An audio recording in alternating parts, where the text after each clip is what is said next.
Welcome to the CRE Unplugged podcast. I am Ryan Alzari, and here with me is my co-host Nadine Ezzi, and we are so excited to launch our first episode. Can you believe they gave us a podcast, Ryan?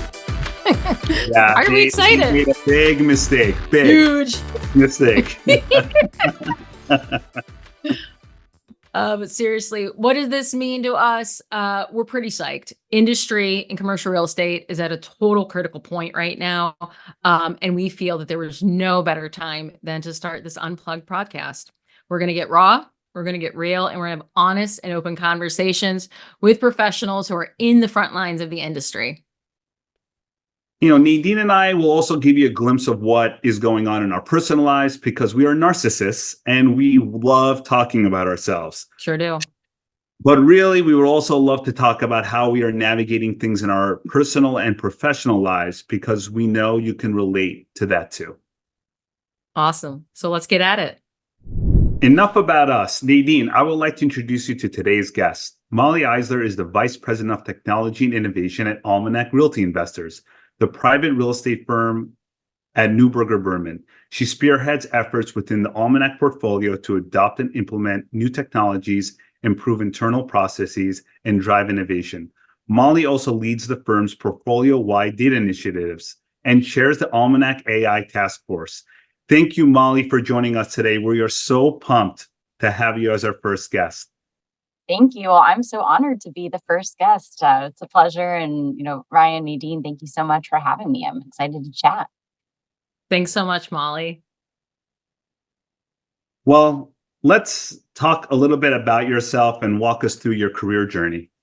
Yeah, absolutely. So for a little bit of background, I'm born and raised in the city of San Francisco, and I've been in New York for over a decade now. I started my career after graduating from Cornell University, where I studied hospitality and business, minored in marketing. And I spent some time at IBM. I was really interested in kind of this intersection between people and technology and what that meant. So I went off to IBM to explore that, spent some time there as an internal consultant. And it was a really interesting time actually for technology. It was, what seems like common tech today, but it was kind of the rise of big data and analytics, cloud, AI. And through those technologies, I got to learn a lot about, how that impacts people. Following IBM, I then moved to WAM Equity Partners, a fourth generation family office in New York real estate, where I was the head of their venture department. The real estate family owns and operates buildings around New York City, and they're also angel investors. So I was brought in to help them build up a portfolio of startup investments, many of them in the prop tech space. Our investment thesis was investing in great teams who are at the intersection of people, product, and place. And it was kind of around the same time of the rise of prop tech in New York City around 2017. So I feel like I kind of joined the prop tech wave fairly early on. And we built up a portfolio of about 9 companies. We would implement some of the technologies in the portfolio of buildings, which was pretty cool. And then from there, I joined the Almanac team, part of Neuberger Berman, in September of 2022. And Ryan, I think you gave a great intro, so I don't have anything to add about that. But I'm blessed enough that I met both of you through this role. So excited to chat more today.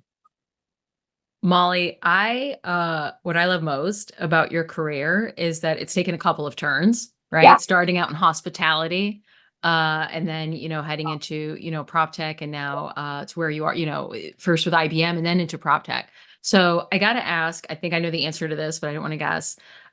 Twofold. Did you foresee ending up in real estate and technology when you were starting off in hospitality? And second part, how has your start in hospitality kind of helped inform your role today? Yeah, absolutely. So I like to say that I've brought hospitality with me throughout my career. And I think that it's something that's applicable to every industry. A lot of my job now is in relationship management. And I think that that's also the key to real estate.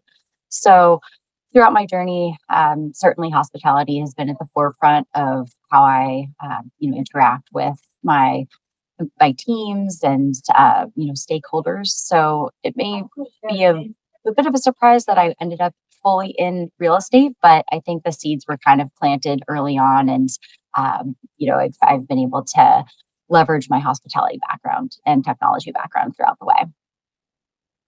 Very cool. So for anybody listening, if you're in an industry that's not real estate and you do want to get into real estate, those leaps can be made and those skills can be brought along with you. So very cool, Mollie. Yeah, thank you. Thank you for touching on your background. You believe that today's generation of workers is impacting the role of technology in the built world. Can you tell us a little bit more about that? Yeah, absolutely. So I think the expectations are much higher now. We have a workforce who are completely comfortable with technology. Many of the incoming workers are, digital natives. So I think the stakes and the expectations are much higher now. There's expectations on connectivity, on flexibility on where you work, and also in sustainability. So I think that the younger generation is just more comfortable with kind of the demand and the integration of advanced technologies like AI and cloud and what that means to the workplace. So I would say that certainly technology is just kind of commonplace in work today, and that not just in workers, but also I would say in renters as well. The expectations for technology are a lot higher. Yeah, I have to say, I was just in Miami for 2 months for the winter time, and I was renting in a very connected building, probably the most Mhm. I'd ever been in, and it was connected from the top down, and, quite the stark difference from the brownstone that I live here in Boston, and it was incredible just what a difference that made, and so absolutely. So, I'm curious to know what you think, Molly, in that do you think we're seeing a bit of, how do I wanna say, are the demands reasonable? On point? I'm trying not to offer any commentary. Do you think we're gonna see a bit of a level setting here along the way, or are we seeing just kind of a baseline and it's only gonna grow from here? That's a good question. I mean, I think that certainly looking at COVID and how that impacted everything, especially with the rise of remote work and the way that it accelerated technology, particularly for real estate, there's really kind of different schools of thought, and being able to be flexible enough to cater to everybody, I think is going to be the key to success. So whether that's offering flexible work schedules in office or out of the office, or allowing employees to work where they are, having a mobile driven culture, or being able to take things on the go. I think it's really about not a one size fits all model, but really being flexible enough to cater to the different perspectives, to the different learning styles, and to the different working styles of the workforce today. I love that. Not a one size fits all model, which is the built environment. It's not a one size Exactly. fits all in and of itself. So it's just kind of expanding that philosophy to ourselves and to the workers. So I appreciate that insight. But I do have to say, we do have to start thinking about like owners and operators getting used to the fact of being more flexible. I think that's really the key. And I think once that happens, it's going to allow for more transition and a lot more flexibility to come our way. Well, it's no secret that people are afraid of their roles being taken over by AI, but I want to know if that fear is warranted or is there another side to that? Definitely. So I think the fear is warranted, and there also is another side. So I'd say it's a little bit of both. I think, and I don't know who said this, I've heard this echoed, and this rings true for me as well. But I think that the roles will not necessarily be taken by AI, but they will be taken by the humans who know how to use AI. So if you're not learning how to optimize your own role, then you might get replaced by somebody who can. AI is going to replace a lot of those more mundane, automated, or and automate, more of those mundane, manual, data driven tasks, and then free up people to do what they do best: collaborate, imagine, create, etc. So I think if you are stuck in that silo of, not expanding your capacity by using AI, then you might have your job replaced by somebody who can. Yeah, Molly, I'd have to say that's probably the part that excites me the most, the tail end of what you just said right there, is that Mhm. it will then free people up to do what they do best, whatever that may be, to be creative, to collaborate with their colleagues, to innovate. I'd love to know, do you have a wish list or a so-called utopian vision of where that creativity might lead us or should lead us in the built environment? That's a good question. I would say that having AI involved into the building design process where that the building can be flexible enough to adapt its software, but also be flexible enough in its design to adapt to the changing environment. So let's look at office buildings today and, trying to transform empty office buildings into new spaces, thinking about how can we design for the future and how can we build spaces so that they're more flexible and maybe they can be converted in the future into other use cases. Maybe there's a more modular approach and AI can help you optimize that. So I think definitely using the creativity of humans, but then the science of AI to make it happen. I love that. I love that collaboration.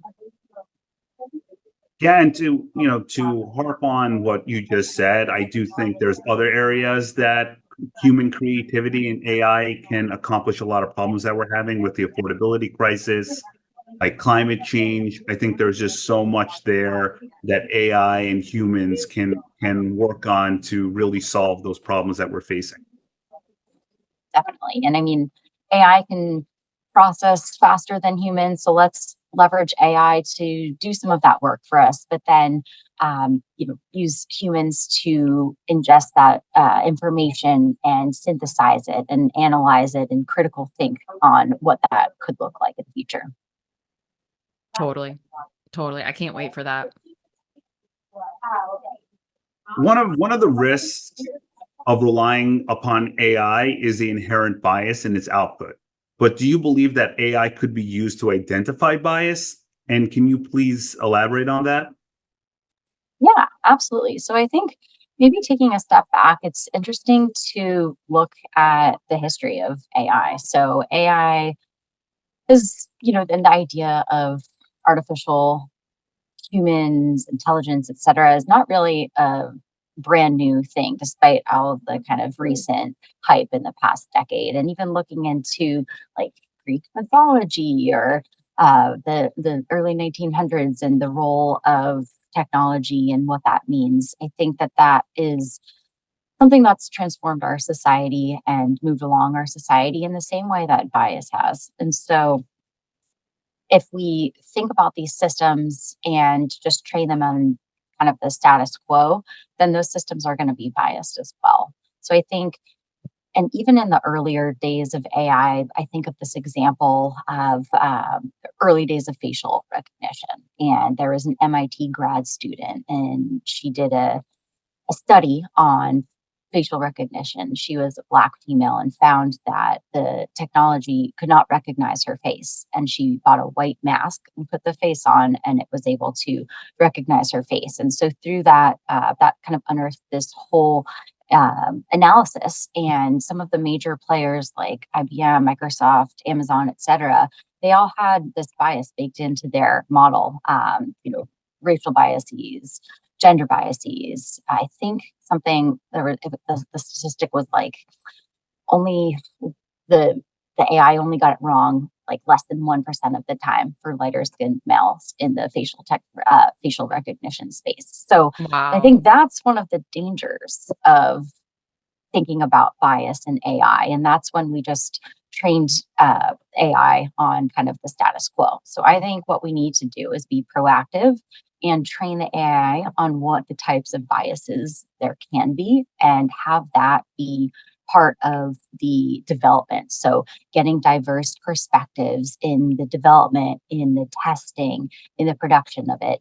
I think will really help to move the needle in terms of bias. And then also maybe using AI as a gut check. So explaining upfront what the potential biases could be and have them cross check your models or cross check what you're looking to do so that the AI is actually aiding in the mitigating of bias.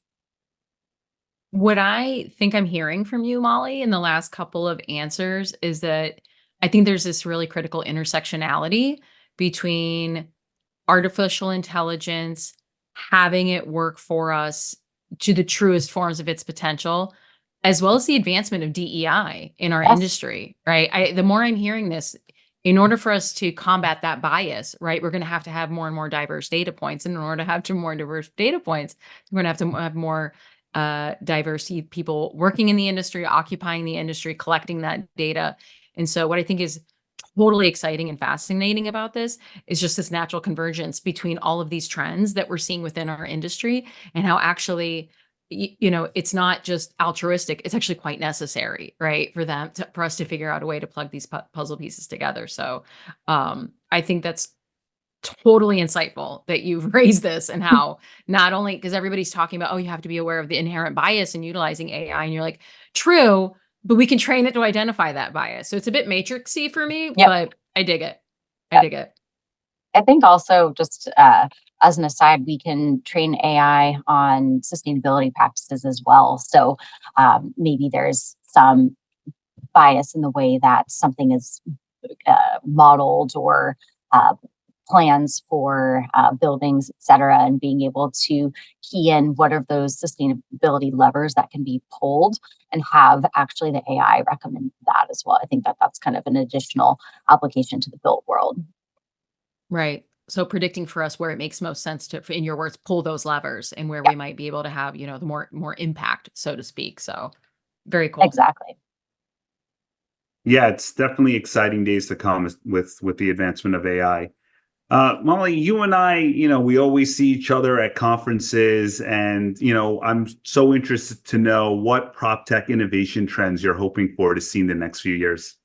Yeah, absolutely. So it's interesting. I think real estate being one of the older industries, I often hear that it's the narrative for blame. 40% of worldwide carbon emissions, the housing crisis, et cetera. I would like to see technology that flips the script and actually poses real estate and the built environment as the solution.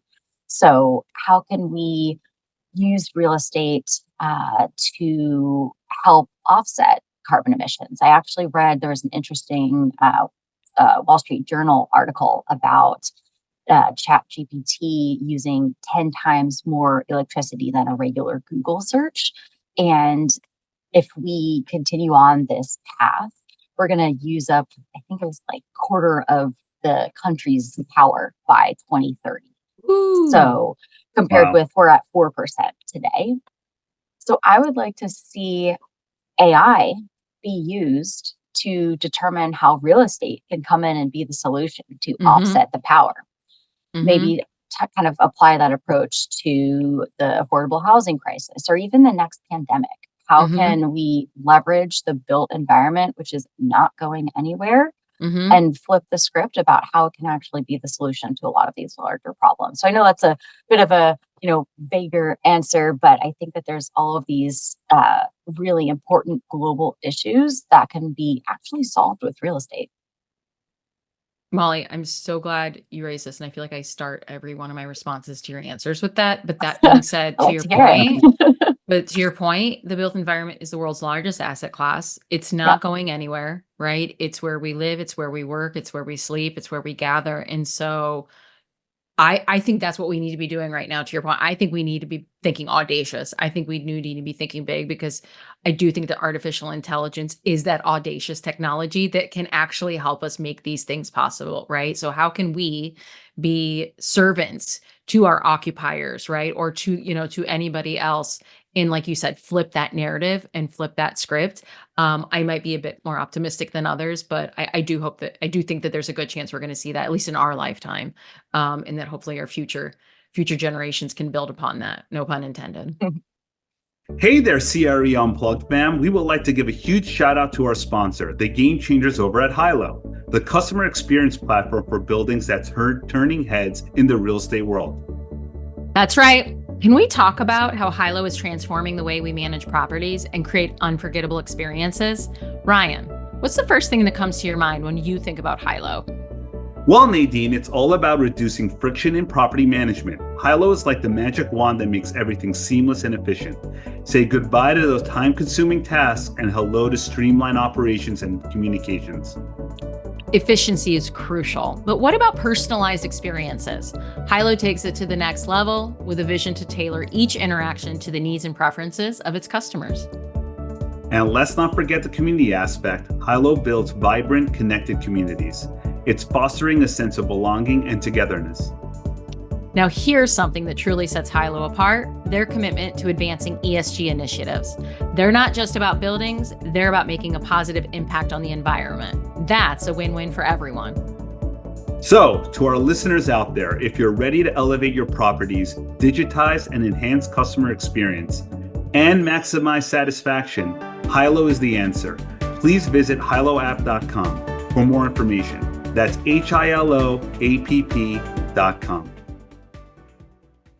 All right, let's get to a part that we call Let's Get Creole. So Mollie is sharing with us two truths and a lie about herself, and Nadine and I will need to guess the lie.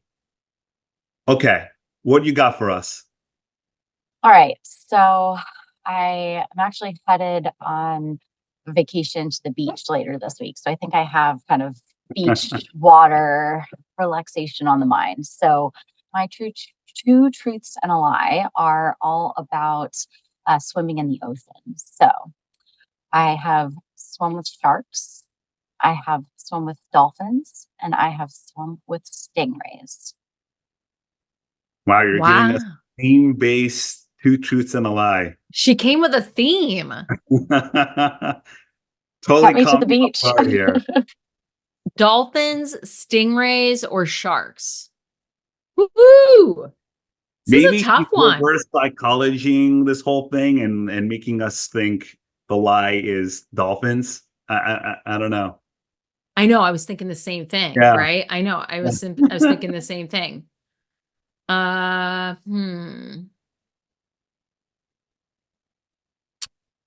think the dolphins is a truth, right? Because I think you think she wants us to think it's a lie. Right. I think the dolphins is a truth, so I think that's a truth. I So then agree is the there. stingray is a lie or is it sharks a lie? I've not heard of Maybe I should swimming. clarify. It was whale sharks. Okay. That means nothing to me, Molly.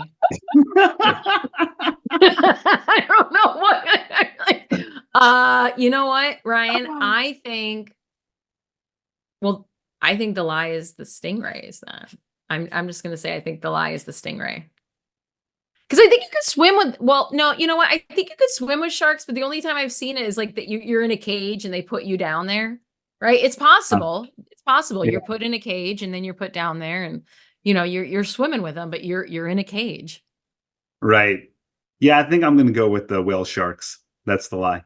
Oh, you think that's the lie? I think that's the truth. I think the stingrays is the lie. All right. What is it, Molly? I think that you guys should trust your gut. I have never swum with dolphins. Wow. Darn it. See? She got us. This is what happens. Ryan and I are overthinkers. This is what happens. We constantly talk ourselves out of good ideas or trusting our guts or whatever. So, all right. Lesson learned. Lesson learned. We got to start trusting our guts. So you've never swam with dolphins. I have not. That's fascinating. You know what, Ryan? I was originally going to say that. I'm like, you know what? That everybody swims with dolphins, and I bet she didn't. Oh, I'm so mad right now. All right, my competitive side is coming out. I got to let it go. Well, okay. So wait. So tell real quick. Talk to us about swimming with whale sharks. When and where was that? Yes. And how was that? That was in Belize. That was pretty cool.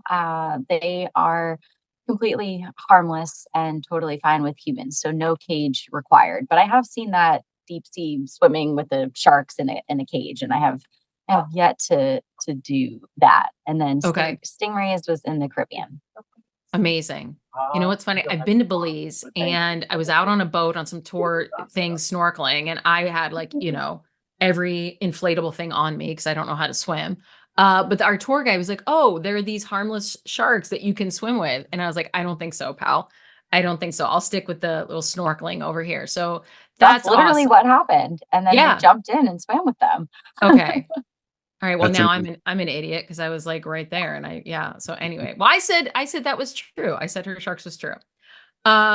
Mollie, it is always such a pleasure to see you and to talk with you about innovation. You are a delight. You are brilliant. You're bringing such fresh ideas and perspectives to the industry. And so anybody that has an opportunity to speak with you and work with you, I think is so incredibly lucky. And so thank you for agreeing to Thank you be so much. our first guest on CRE Unplugged. We can probably guarantee that maybe 2 people will listen to you, if they tune in. I don't know if, expanded viewership is something we can guarantee yet, so. I have faith. I think, knowing how awesome you 2 are, I think this is just gonna explode, and I'm excited to hear the rest of the awesome guests that you have queued up, and I'm, really honored to participate and, really appreciate it and respect both of you so much in your industry and career, so thanks for having me. Thanks for joining us, Molly. We really appreciate you. Thank you so much. Yeah, thank you, Molly. Brian, that was an incredible interview. What did you think? Yeah, Molly just keeps it fresh and just like ends up blowing your mind with some of her insights and perspectives and makes you think about things that you never think about on a day-to-day basis. So, such a pleasure to have her on. I couldn't agree more. I never would have thought about using AI to help solve and identify for bias in AI. Like that's so matrixy to me, but I think it's brilliant, right? Because I mean, I think the possibilities are endless of what AI can be trained on. So as like she said, we get more data in there in my diverse data points. Honestly, we should think about maybe doing a whole episode on this. Yeah, 100%. I think it's important for our listeners to learn more about this. Absolutely. The one thing that I'm so glad when we met with her before this episode, and we were kind of asking her, what do you want to talk about? And I geek out when she immediately said the intersectionality of kind of humanity and technology in the built environment. I started fangirling. But to her point, right, that is why the built environment is here, right? Is to house humans, whether it's in the commercial sense or the residential sense or whatever. And so, at least personally for me, and what I learned more about Molly are how can we as a built environment leverage technology to put people back at the center of it, right? And so I'm really excited for the furtherance of that conversation. Yeah, and I was reading an article on Bloomberg about how in like 2015 AI chatbots were like the hot new thing, and like Right. Facebook had to do anything concierge service called M, where Yeah. it can answer any of your questions, do almost any task, like draw pictures for you. Right. But what was funny is that it was Huh. being powered by humans. They were answering every question for you. And they were saying that it was AI powered. Yeah, they were saying Yeah. it was AI powered. So you still need like that human supervision, right? So I think like that's something that people still want to have, especially with technology. And I think that holds so true with AI in real estate. Of course, all firms are, really concerned about the risk and the legalities, but they also want to make sure that tech platforms are powered by AI are reliable and that they could deliver on the promise, right? So, that's kind of the freaking conversations that we have at Empire.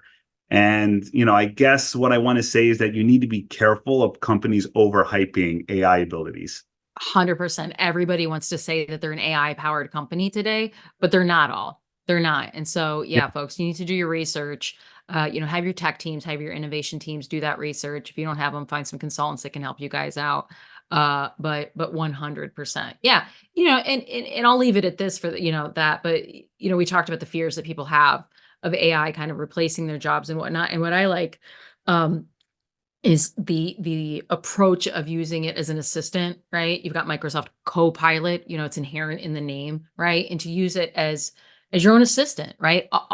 Offboard those tasks that you're doing that are totally tedious, totally manual, that are better suited for a computer. And now that we have, the technology that can do it properly, like you said, not those chatbots that had people, so then it can free people up to, to find their gifts, to find their talents again, to get creative and then bring that to the built environment. So I think we're just in the early innings and I can't wait to see how this plays out.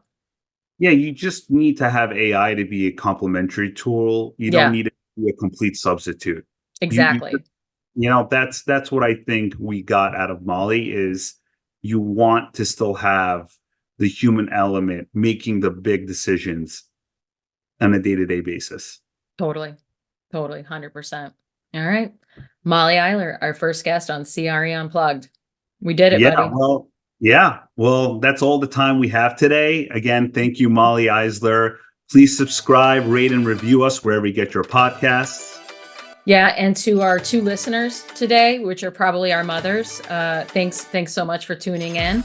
And to all of you that Thank you, joined Mom. us, thanks, Mom. See you all next time. And until then, keep your convos real and unplugged. Thanks, everyone. Thank you.